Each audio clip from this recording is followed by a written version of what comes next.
Assalamu alaikum, I'm Aisha and you're watching Samaa News.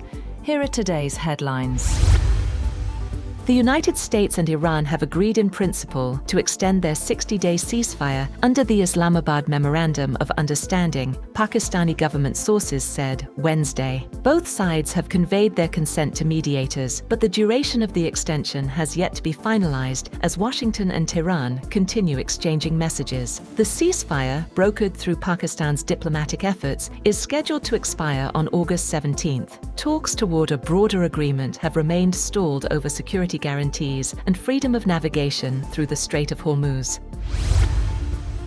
Interior Minister Mohsin Naqvi has met with Iranian President Masoud Pezeshkian in Tehran as Islamabad stepped up efforts to revive its mediation between the United States and Iran. Sources said Naqvi conveyed a special message from the Prime Minister of Pakistan and Field Marshal Asim Munir to the Iranian president. He also briefed Pezeshkian on the Makkah Joint Defense Agreement. The Iranian president stressed Iran's readiness to deepen relations with Pakistan in all areas of mutual interest.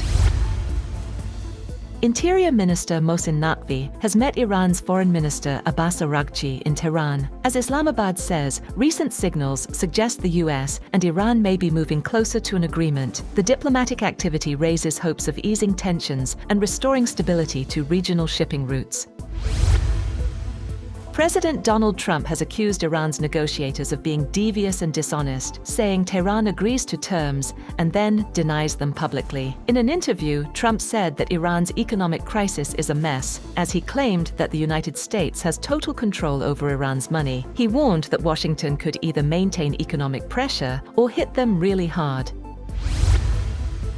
Iran's Foreign Minister Abbas Araghchi has said that his country won both on the battlefield and diplomatic front during its recent conflict with the US and Israel. Araghchi said Iranian resistance forced the enemy to seek negotiations, adding that Tehran also successfully defended its interests at the negotiating table.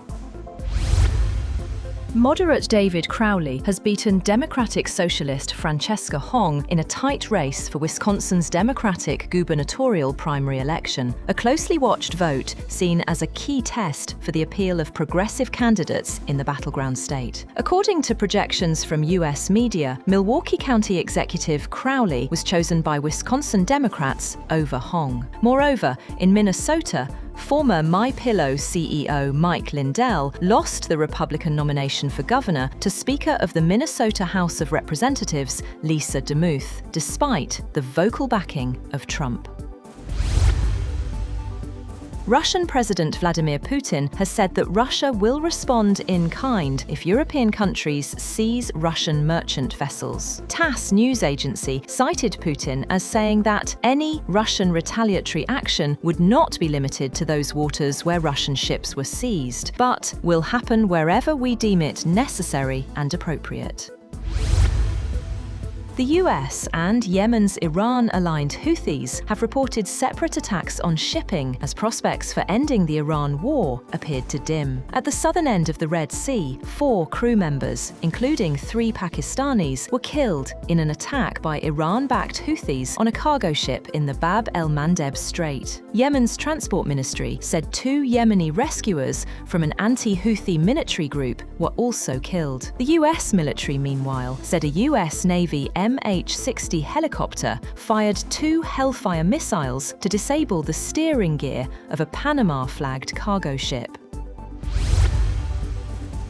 Rescue crews dig through mountains of rubble in western Colombia, shouting for quiet so they could listen for survivors still trapped under the buildings that collapsed in a powerful earthquake estimated to have killed at least 250 people. Separate reports from affected cities put the death toll at 254, with 101 people killed in Pereira and 95 in Cali. Many indigenous communities in the forested Pacific-facing region of Choco, close to the quake epicenter, are still without power or basic services, complicating rescue efforts. That's all for now. For more updates, visit www.samaa.tv. Thank you for watching Samaa News.